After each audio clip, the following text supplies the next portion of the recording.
High guys good morning welcome back to my channel. আশা কৰিছোঁ আপোনালোক ভালে আছে, ময়ো ভালে আছোঁ। আজি আৰু এটা ভিডিঅ' লৈ আহিলোঁ আপোনালোকৰ মাজত। ৰাতিপুৱা উঠিলোঁ, এয়া চাহ বনাই আছোঁ, লগতে ৰুটি। আজি অলপ VIP ব্ৰেকফাষ্ট কৰিলোঁ, কণী লগতে ৰুটি। দেখিছেনে, কণী সিজাই লৈছোঁ, ৰুটি আৰু চাহ বনাই আছোঁ। চাহ খাম এতিয়া ৰুটি দি। ৰাতিপুৱা চাহ নহয়, ৰুটি নহ'লেও ভালো নহয়। গাইজ ৰাতিপুৱা চাহ খালোঁ, দেখালোঁ। এতিয়া অলপ যাব ওলাইছোঁ ভাবিহঁতৰ ঘৰত, কাৰণ আজি বাজাৰ চাজাৰ অনা নাই, কাম অলপ কম আছে। মাছো অনা নাই। কি বনাম দেখাম আপোনালোকক। আগত ঘূৰি আহোঁ, তাৰপিছত দেখাম কি বনাওঁ দুপৰীয়াৰ কাৰণে। আৰু ল'ৰা আছে, ল'ৰা পঢ়ি আছে, তাৰ এক্সাম কালিৰ পৰা এক্সাম তাৰ, সেইকাৰণে তাই পঢ়ি আছে ঘৰতে। তেনেহ'লে বলক মই অলপ ঘূৰি আহোঁ, কাৰণ আমাৰ ডাঙৰ ভনী এটা আহিছে, তাৰ লগত অলপ লগ কৰি আহোঁ। ওলাবই ভয় লাগে, ইমান ৰ'দ দিছে নহয়, তথাপি গৈ আছোঁ। দেখিছেনে, বাপৰে ৰ'দ ওলাইছে। আছে না নাই ভিতৰত সোমাওঁ। ভাবি ঘৰত সোমালোঁ, সোমাই পেলাই এয়া চাহ বনাই আনিছে, লগতে পাপৰ আৰু কিবা কিবি বনাই আনিছে। আহি বহুতখন গল্প চল্প কৰিলোঁ, তাৰপিছতহে চাহ আনিলে। আৰু এইটো হৈছে ডাঙৰ ভনী মোৰ আহিছে, তাকে চাবলৈ আহিছোঁ। আৰু এয়া চুহানা কাটি আছে চেলাড কাটি আছে তাই, মানে ইমানেই গৰম খাবলৈ। এতিয়া গল্প চল্প এতিয়া আবেলি সময় 4টামান বাজে, আৰু দুপৰীয়া নহয়, ভাবিহঁতৰ পৰা আহোঁতে দেৰি হৈ গৈছিল, সেইকাৰণে আৰু দেখুওৱা নাই। আজি দুপৰীয়া নহয়, একদম শ্বৰ্টকাট বনাইছিলোঁ। আলু ভৰ্তা আৰু দালি আছেই, এয়া দেখিছেনে, দালি আছে। দুপৰীয়াৰ খোৱা দোৱা হৈ গৈছে। আলু দিছিলোঁ ভাতত, এয়া এটা দুটা আলু আছেই। আলু ভাতত দিছিলোঁ, আলু ভাত আৰু দালি বনাইছিলোঁ দুপৰীয়া, কাৰণ আজি শ্বৰ্টকাট। ডেইলি মাছ খাওঁতে নহয়, আজি আৰু মাছ অনা নাই। এতিয়া কাম চাম কৰিম, কাৰণ দুপৰীয়াতো কাম কৰিবই নোৱাৰি গৰমত। ল'ৰাই বটল ভৰাই আছে, ফ্ৰিজত সোমাই থ'ব, আৰু গৰমৰ দিনতো জানেই পানীৰে দৰকাৰ। দুপৰীয়াৰ কাঁহী বাতি এতিয়াও ধোৱা নাই, কাঁহী বাতি ধুম।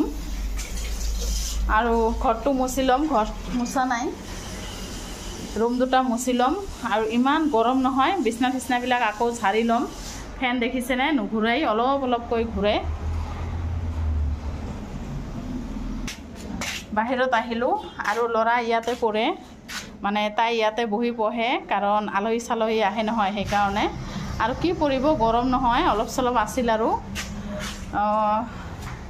এই সময়ত থাপি দেখিছে, এতিয়া ৰ'দ আছেই।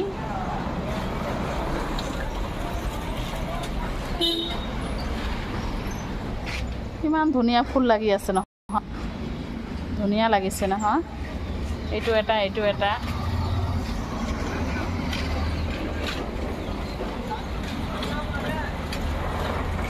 কাঁহী বাতি ধুম, আৰু কি কৰে। আৰু ল'ৰাই ভাত খাই আছে আকৌ দালি দি। আজি দালি ভাত, আজি নহয় বহুত দিন পিছত দালি আৰু আলু ভৰ্তা দি ভাত খালোঁ, ইমান ভাল লাগিছে নহয়। কাঁহী বাতিবিলাক ধুম এতিয়া, আপোনালোকে ব্লগটো চাই থাকক।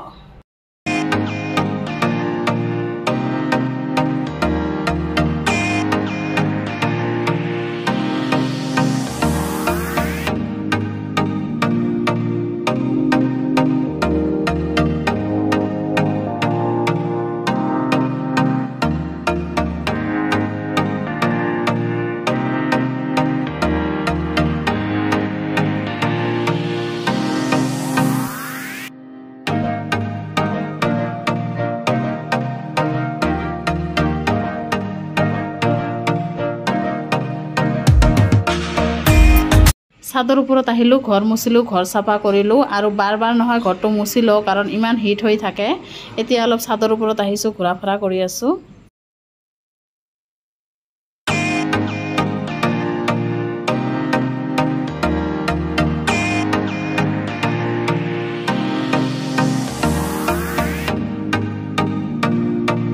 সন্ধিয়া সময়ত নহয়, এনেকৈয়ে গাড়ী যোৱা অহা কৰে, দেখিছেনে। আৰু তেল ডিপুটো ওচৰত, সেইকাৰণে গাড়ীৰ হুলস্থুলটো বেছি। আৰু ইয়াতে বহি থাকোঁ, সন্ধিয়াৰ পিছত আন্ধাৰ হৈ থাকে, সেইকাৰণে বহি চাওঁ। আৰু অলপ বতাহ লাগে নহয়, গৰম ইমান।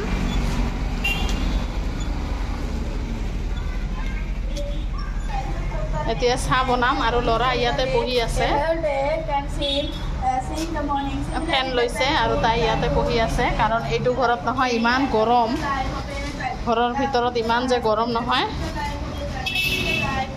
লাইটটো বন্ধ কৰি দিছোঁ ঘৰটো নহয় গৰম হৈ থাকে সেইকাৰণে ঘৰটো চাফা কৰিলোঁ ঘৰ চাফা কৰিলোঁ বিছনা পাতিবিলাক ঝাৰি ল'লোঁ আৰু গাখীৰ নাই সেইকাৰণে চাহ বনোৱা নাই গাখীৰ আনিব বজাৰৰ পৰা আৰু কি আনে ৰাতিৰ কাৰণে দেখাম আপোনালোকক তেনেহ'লে ব্লগটো চাই থাকক সন্ধিয়া সময় গাখীৰ আনিলে বজাৰৰ পৰা আৰু ইপিনে চাহ বনাই আছোঁ লগতে ইলিচ মাছ আনিছে দেখিছেনে দুপৰীয়াটো আজি ভৰ্তা ভাত খাইছোঁ সেইকাৰণে ৰাতি লৈ আহিছে ইলিচ মাছ এবাৰ খালে আৰু এবাৰ আৰু নুন ভাত খাবলৈ নোৱাৰে নিমখ ভাত লৈ আহিছে মাছ এতিয়া চাহটো বনাই কাটি কুটি ল'ম আৰু এইটো হৈছে মোৰ দেউতা নহয় বাহিৰত চাহ ঠাহ নাখায় কাৰণ হোটেলত খাব নোখোজে খাই ভাল নাপায় বয়স হৈছে নহয় এতিয়া ঘৰৰ চাহ ঘৰৰ মানে চব্জি খাই ভাল পায় সেইকাৰণে ক'ৰবাত গ'লেও নহয় ৰান্ধি বাঢ়ি থৈ যাব লাগে আৰু চাহ খাই গ'লে ৰাতিপুৱা চাহ খাব দুপৰীয়া ভাত খাবলৈ আহিব আৰু সন্ধিয়া চাহ খাব আকৌ ৰাতি আহিব ডেইলি ৰুটিন দেউতাৰ এতিয়া ৰন্ধা বঢ়াৰ যা যোগাৰ কৰিছোঁ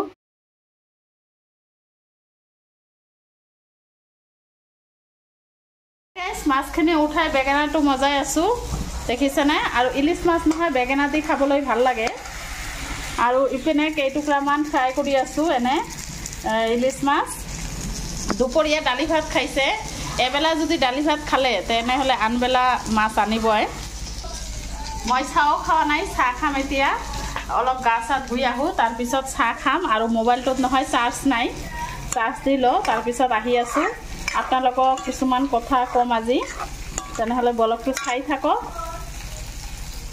হাই গাইজ ৰাতি ৰন্ধা বঢ়া কমপ্লিট হ'ল বেঙেনা দি ইলিচ মাছ বনালোঁ আৰু কেইপিচ ভাজিলোঁ দেখালোঁৱে ভাতো বনাইছোঁ খোৱা দোৱাটো দেৰি আছে গাইজ সন্ধিয়া মাছ কাটিলোঁ ৰন্ধা বঢ়াও হৈ গ'ল আৰু গা চা ধুলোঁ অলপ ইমানে গৰম নহয় তাতে আৰু মাছ কাটিলোঁ আৰু গা ধুই আহি চাহ খালোঁ খাই লৈ এতিয়া আপোনালোকক কিছুমান কথা ক'ম মোৰ দেউতাৰ বিষয়ে কাৰণ সন্ধিয়া যে চাহ খালে সেইটো হৈছে মোৰ দেউতা নহয় মোৰ ওচৰতে খোৱা দোৱা কৰে আৰু মোৰ বাহিৰে দেউতাৰ নিজৰ কোনো নাই আছিল তিনিটা ভনী আছিল দেউতা অকলে তিনি ভনী আছিল তিনি ভনীয়ে ঢুকাইছে বৰ্তমান দেউতা অকলে সেইকাৰণে মোৰ লগতে খোৱা দোৱা কৰে আৰু সন্ধিয়া চাহ খালে দেখালোঁ এতিয়া ৰাতি খাবলৈ আহিব মানে ৰাতিপুৱা চাহ খায় সন্ধিয়াও খায় দুপৰীয়া ভাত খায় ৰাতিও খায় আৰু দেউতা এনে নহয় মানে কিবা কিবি কৰে টুক টাক কিছুমান কাম কৰে আৰু কি কৰিম আৰু মানে কোনো নাই সেইকাৰণে মোৰ ওচৰতে আছে আৰু আজি ক'লোঁ মুখ খুলি ক'লোঁ কাৰণ হৈছে দেউতাৰ বয়স হৈছে কিছুমান স্মৃতি মনত ৰাখিবলৈ আৰু মোৰ ভিডিঅ'ত ৰাখিবলৈ আৰু সেইকাৰণে আপোনালোকক কৈ দিলোঁ ব্লগটো চাই থাকক আহিব এতিয়া দেখাম এতিয়া ৰাতি 9টা বাজে ভাত খাবলৈ আহিছে কৈছোঁ নহয় ৰাতি দিনটো দেউতাৰ ডিউটি ৰাতিপুৱা চাহ খাব দুপৰীয়া ভাত আকৌ সন্ধিয়া চাহ ৰাতি ভাত এইটো দেউতাৰ ডিউটি হয় আৰু বাহিৰত খাই ভাল নাপায় সেইকাৰণে ঘৰৰে চব্জি খায় ব্লগটো আৰু বেছি ডাঙৰ